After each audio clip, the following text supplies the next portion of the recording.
Hey guys, every so often I get a call or email and the angler's asking, are your rods good for saltwater, or are they, will they rust? How will they do in saltwater, so on and so forth?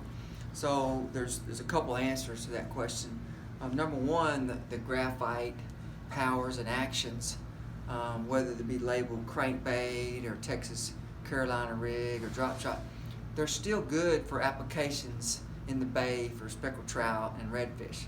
And so a crankbait medium would be the same thing as a popping cork medium or a tout tail medium saltwater special. Same thing with a medium light, be perfect trout rod for throwing touts on the bottom.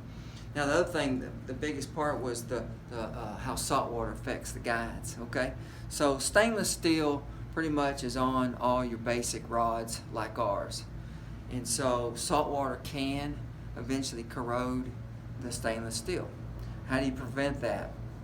Well, my recommendation on a new rod is to take it and buy some liquid car wax or even paste, and take your whole rod and wipe it down. The guides all around the wraps and the epoxy there, just wipe it down real good, buff it out, buff it off after it dries.